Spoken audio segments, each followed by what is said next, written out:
सुप्रभात मंडळी. आपण वाचत आहोत विनायक दामोदर सावरकर यांचं आत्मचरित्र माझी जन्मठेप.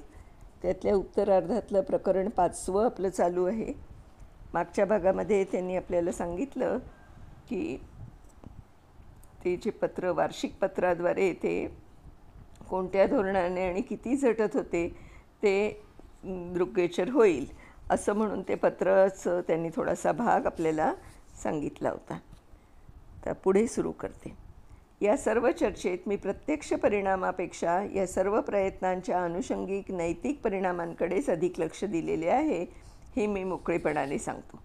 मी सरकारला स्पष्टपणे कळवलं आहे की राजबंदीवानांच्या सुटकेचा हा प्रश्न अपरिहार्यपणे हिंदुस्थानास प्रगतिशील आणि वास्तविकच नियंत्रित अशा शासन संस्थेचे अधिकार मिळणाऱ्या प्रश्नांची निगडीत झालेला आहे. म्हणून अशा प्रकारच्या राजक्षमेने होणाऱ्या सर्वसाधारण सुटकेचा संभव सध्या तरी अपेक्षित नाही हे उघड आहे. याप्रमाणे प्रत्येक सुटका जरी संभवनीय नाही तरी पण मी वर दिल्याप्रमाणे सुटकेविषयी जे प्रयत्न करायचे त्यांचे एक फळ तरी पदरात पडल्या वाचून राहणार नाही, आणि ते म्हणजे आपल्या राष्ट्रावर होणारा त्या प्रयत्नांचा नैतिक परिणाम. जे हुतात्मे सैनिक आणि वीर आपल्या राष्ट्रीय युद्धात झुंजार राहिले त्यांची स्मृती राष्ट्रास पुन्हा उत्कटत्वाने येऊन त्यांच्या कष्टांविषयी आणि हेतूविषयी सहानुभूती आणि कळकळ व्यक्त करणाऱ्या या प्रयत्नांनी ते युद्ध अंतिम विजयापर्यंत झुंजत राहण्याचा उत्साह राष्ट्रसंत संचरेल. रणात कामास आलेल्या सैनिकांची कृतज्ञपणे आठवण काढणे हे नवीन सैनिकाची भरती करण्याचे अत्यंत परिणामकारक साधन असते.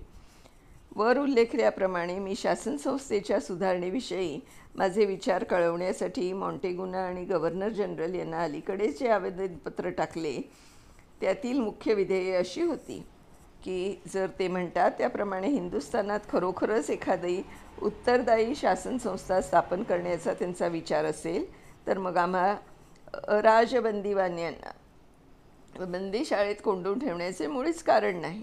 दुसरं असं की जर उत्तरदायी सत्ता देणाऱ्या सुधारणा शासन संस्थेत होणार असतील आणि राजबंदीवानांची सुटका मात्र करण्यात येणार नसेल तर लोकांचा पूर्वीचा उडालेला विश्वास केवळ त्या सुधारणेच्या योगेच किंवा सरकारी मनशुद्धतेच्या भाषणांनीच काय तो सरकारवर पुन्हा बसेल हे दुर्घट आहे. कारण नुसत्या दैशिक स्वराज्याने लोकांच्या घरादारातून त्यांच्या आप्तेष्टांच्या वियोगाने पसरलेला असंतोष समूळ निर्मूलन कसा होईल? ज्या देशात भावापासून भाऊ हिसडून नेलेले आहेत, शतावधी सहस्रावधी देशभक्त कारागृहातील कोठड्यातूनच लोखंडी पिंजऱ्यातून सडत आहेत किंवा देशपार होऊन विवासनात भटकत आहेत आणि दर दुसऱ्या कुटुंबातून कोणी मुलगा वा भाऊ वा मित्र वा प्रियकर वा पिता हिसडून नेला जाऊन वियोगाच्या सहाऱ्यातून व्याकुळ होऊन जळत पडला आहे, त्या देशात शांतता आणि संतोष हे नांदावेत तरी कसे? परंतु उलट पक्षी हेही ध्यानात ठेवले पाहिजे की राजबंदीवानांची नुसती मुक्तता करून त्याबरोबरच जर काहीतरी महत्त्वाच्या शासन सुधारणा न केल्या आणि दायित्वपूर्ण सत्ता राष्ट्रास न दिली गेली तर ती राजक्षमा आणि ती राजबंदींची मुक्तता तशीच विफळ होईल. मी माझ्या स्वतःच्या मुक्ततेच्या मार्गात हे सत्य आड येत असताही प्रामाणिकपणे सांगून टाकले. कारण त्या देशात सुटून गेलो तरी आम्हास जीवन सह्य तरी कसे होणार की जिथे प्रगतीचा प्रत्येक पथ अतिक्रमण करणाऱ्यावर खटला भरला जाईल. अशा सूचनेने कुंठित झालेलं आहे. जेथे प्रत्येक पुढचं पाऊल सुलतानाचा उपमर्द करतं आणि मागे पाऊल टाकल्यास स्वतःच्या स्वाभिमानाचा आणि सुलतानाहून कमी कडक नसणाऱ्या स्वतःच्या धर्मबुद्धीचा उपमर्द होतो, तेथे धोक्यात पाऊल न पडता चालणं अशक्य तरी होणार कसं?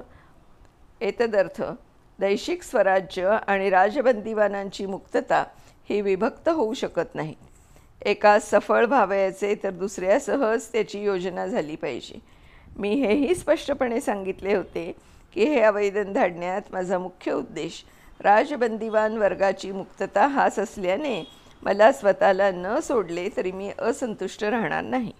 उलट मला सोडावे लागेल म्हणूनच जर क्वचित राजबंदीवानास सर्वसाधारण क्षमा करण्यात येत असेल तर मला न सोडता ज्या शेकडो लोकांस सोडणे शक्य आहे त्यास जरी सरकार सोडील तरी त्यात मला खरोखर आनंदच होईल. जर मी म्हणतो अशा रीतीने सरकार खरोखरीच दायित्वपूर्ण शासनाधिकार म्हणजे कमीत कमी वरिष्ठ विधिमंडळात परिणामकारक बहुमत, ज्यावर अर्थातच तो एखादा राज्य समितीचा दगडोबा प्रत्येक वरात छाप मिसळण्यासाठी स्थापलेला नाही, असे लोकपक्षीय प्रतिनिधीचे बहुमत देणार असेल आणि या अधिकारदानासहच अशेष राजबंदीवानास युरोप आणि अमेरिका इत्यादी ठिकाणी अडकून पडलेल्या आमच्या निर्वासितांसह सर्व राजदंडितास मुक्त करण्याचे औदार्य दाखवित असेल, तर निदान मी तरी आणि मजप्रमाणे इतर कित्येक अशी राज्यघटना प्रामाणिकपणे स्वीकारीत आणि जर आमच्या लोकांना आपले प्रतिनिधी म्हणून आपणास निवडणे योग्य वाटले तर त्याच विधिमंडळाच्या सभांगणात आमच्या आयुष्याच्या परमध्येयासाठी आम्ही झटू, की ज्या विधिमंडळांनी आजपर्यंत आमच्याविषयी केवळ द्वेषच काय तो धारण केला आणि त्याच्या कार्याविषयी आणि धोरणाविषयी आमच्या मनात तिरस्कार उत्पन्न करून ठेवला. मी हे विधान सरकारच्या मनात येणाऱ्या शंकेस उद्देशून सहेतुकपणे केलेले होते, कारण मॉन्टेगू साहेबांच्या लिखाणात जवळजवळ स्पष्टपणेच असा सूचक प्रश्न केलेला होता की ह्या सुधारणा दिल्या तर क्रांतिकारक त्या स्वीकारतील का. त्यांच्या ध्येयाच्या आणि महत्त्वाकांक्षेच्या पूर्ततेस या सुधारणा अनुकूल आहेत असं पाहून ते क्रांतिकारक आपले पूर्वीचे भयंकर मार्ग सोडून शांततेच्या आणि उपयुक्ततेच्या मार्गावर येतील अशी आशा प्रदर्शित केलेल्या त्या मॉन्टेग्यू साहेबांच्या वाक्यास उत्तर म्हणूनच आम्ही स्पष्ट सांगतो की केवळ करमणुकीसाठी का कोणी आगीच्या डोंबात आणि संकटाच्या जबड्यात घुसत असतं.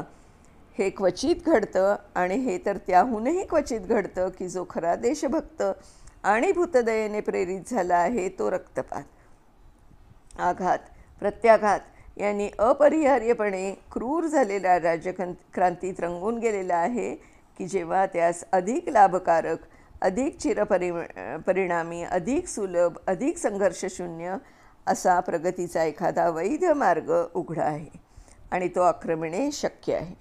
अर्थात जेव्हा राज्यघटनाच नसते, विधीच नसतो, तेव्हा वैध प्रयत्नांच्या गोष्टी बोलणे म्हणजे केवळ थट्टा आहे. परंतु जेव्हा इंग्लंडात किंवा अमेरिकेत रूढ असलेल्या कोणा शासनसंस्थेप्रमाणे विधी नियंत्रित अशी एखादी प्रगतीपर राज्यघटना अस्तित्वात असते, तेव्हा राज्यक्रांती हा जणू काही गुलाब पाणी शिंपडलेला एक शीतल मार्गच आहे. अशा प्रकारे त्यासंबंधी बोलणं ही तर त्याहून निर्दय थट्टा आहे. एवढेच नव्हे तर तो अपराध आहे. अशा अर्थाचे आणि विधेयाचे आणि अशाच भाषेत लिहिलेले आवेदन मी मॉन्टेग्यू साहेबास धाडले आहे. तू तुझ्या गेल्या पत्रात विचारलंस की मी दुसऱ्या वर्गात बढती पावलो तर काय काय सवलती मिळाल्या. तुरुंगाबाहेर जाण्याची नाही, लेखन साहित्य ठेवण्याची नाही, बंधूंसह राहण्याची अथवा नुसते बोलण्याची तरी नाही, अपरिहार्य आणि सक्त श्रमापासून मुक्ततेची नाही, वॉर्डर होण्याची किंवा कोठडीत बंद न ठेवण्याची नाही, अधिक चांगली किंवा आदरयुक्त वागवले जाण्याची नाही, अधिक पत्रे धडण्याची नाही, घरून भेट येऊ देण्याची नाही. इतरांना हे 5 वर्षांनी उपभोगता येतं, पण मी आज कारावासाच्या 8व्या वर्षात आहे, पण ही कोणतीही सवलत मला अद्याप मिळाली नाही. तर मग तू म्हणशील की तुम्हास दुसऱ्या वर्गात बढती मिळाल्याचा लाभ तो काय. तर हाच महत्त्वाचा थोर लाभ की दुसऱ्या वर्गात बढती झाली. कळलं डॉक्टर. हे झाले कारागृहातील बाह्य सवलतींविषयी. परंतु हे सर्व देखील जोपर्यंत माझे शारीरिक आरोग्य ठीक राहिले होते तोपर्यंत सह्य होते. परंतु ह्या वर्षी माझ्या वाट्यास तीही दुस्सह अडचण आली आहे, कारण माझे शारीरिक आरोग्य अगदी नष्ट होत चालले आहे. मी सहसा असे लिहावयाचं नाही हे तुला माहीत आहे, परंतु आता तसं लिहिणं मला माझं कर्तव्य आहे असं वाटतं. मला ही निश्चिती आहे की दुर्दैवाच्या कोणत्याही घाल्याने गीतेचा अभ्यासी आणि माझा भाऊ सहसा डगमगावायचा नाही. बाळ, प्रत्येक वर्षी एक दिवस तरी त्या कारागारातील निर्भेळ आनंदाचा वाटे. तो दिवस म्हणजे घरी तुम्हाला वार्षिक पत्र टाकण्याचा. परंतु यद्यपि आज तुला पत्र लिहित असता पूर्वीप्रमाणेच त्या सर्व प्रिय दृश्यांची आणि स्नेहमय मूर्तींची कृतज्ञ स्मृती जागृत होऊन मनाला आनंद होत आहे. तरी तो आनंद शरीराच्या वर असले पत्र लिहिताना पडणारा सुखद ताणही झेपण्याची शक्ती न उरल्याने पूर्णपणे उपभोगता येत नाही. गेल्या मार्चमध्ये मी 119 पाऊंड भरलो. यावर्षी माझं वजन 98 पाऊंड झालं आहे. अमावस्याचा विकार, वेळीच वैद्यकीय उपचार आणि व्यवस्था न केली गेल्यामुळे विकोपाला गेला आहे. आता देह अस्थिपंजर झाला आहे. 8 वर्ष हे बंदिवासाचं ओझं मी सहन केलं. अनेक आणि तुम्हास अज्ञात अशा आपत्तींनी मला जंग पछाडलं आणि या भयाच्या, धाकाच्या, वक्रतेच्या, अपशब्दांच्या, अश्रूंच्या आणि उसाशांच्या दुष्ट आणि दुःखी वातावरणात उदात्त जीवनाचा कोंडमारा होतो की काय असं झालं. परंतु ईश्वराने त्यातही अढळ उभे राहण्याची शक्ती आजवर मला दिली आणि मी त्या परिस्थितीशी झुंजत राहू शकलो. परंतु आता देहानं सोसलेले घाव विकोपास जाऊ पाहत आहेत आणि दिवसेंदिवस तो खंगत चालला आहे. अलीकडे मात्र आरोग्य पर्यवेक्षक म्हणजे मेडिकल सुपरिंटेंडंट अधिकारी माझ्या प्रकृतीकडे काहीसे लक्ष देऊ लागले आहेत आणि यद्यपि मला अजूनही कर्तव्य म्हणजे कारागारातील काम करावेच लागत आहे, तरी सध्यापुरते मला रुग्णालयात जेवण म्हणजे नीट शिजवलेला भात आणि दूध मिळू लागलं आहे. मला जी शंका येते ती ही की ही सारखी वाढत चाललेली अशक्तता अंती अंदमानी कारागारातील त्या परिचित सहचार्याच्या त्या क्षयरोगाच्या हाती मला सोपवून देते की काय. एकाच गोष्टीने या शंकेचा निराश होणार आहे आणि ती गोष्ट म्हणजे परिवर्तन, फेर, पालट. अर्थातच कारागारीय परिभाषेतील पालट नव्हे, कारण त्या परिभाषेत परिवर्तन म्हणजे आहे त्याहून कष्टतर परिस्थिती असा अर्थ होतो. परंतु पालट म्हणजे सुखतर परिवर्तन. कोणत्या तरी हिंदुस्थानी बंदीशाळेत किंचित आरोग्यप्रद आयुमानाचे स्थानी धाडले जाणे, कारण हा एकसारखेपणा अगदी कंटाळवाणा होत आहे. तरी देखील तू काही एकदम चिंतामग्न होऊ नकोस. ही परिस्थिती त्रासदायक आहे परंतु निर्णायक नाही, कारण बंदिशाला म्हटली की तिची चिकाटी विलक्षण असते. ती आपल्या भक्ष्याचे लचके तोडते पण मारीत नाही, व्यथा देते पण बधित नाही, निस्सत्व करते पण नष्ट करीत नाही, राग करते पण राखून ठेवते आणि जीवनाचा अत्यल्प संभव असतानाही 80 वर्षापर्यंत रखडच पडणाऱ्या बंदींची उदाहरणं दुर्मिळ नाहीत. म्हणून शरीर कितीही अशक्त झालं असलं तरी सहसा जीवासच काही अपाय होईल अशी भीती जर मध्यंतरी एखादे अनपेक्षित संकट उद्भवले नाही तर तुम्हास आजच पडावयास नको आहे. आणि पुन्हा हे सर्व शरीरापुरतेच काय ते, कारण यद्यपि पेटलेल्या चितेशी बांधून टाकले असताना बडेजावाने अग्नीची चेष्टा करण्याचा वाचवीरतेचा प्रयत्न उपहासास्पद होणार आहे. तरी मी इतके सांगू शकतो की आत्मा अजूनही या कंपित आणि विचलित देहास आपले हातात ठेवण्यास समर्थ आणि संमत आहे. त्यातून कष्टतर आणि दीर्घकालीन कष्टास तोंड देण्यास सिद्ध आहे. आपल्या वरिष्ठ बंधूंची प्रकृतीही माझ्यापेक्षा बरी आहे, तरी अर्धशिशीने त्याचेही वजन 106 पाऊंडावर आलं आहे. मंडळी, याच्या पुढचा भाग आपण उद्या वाचूया. तोपर्यंत बाय.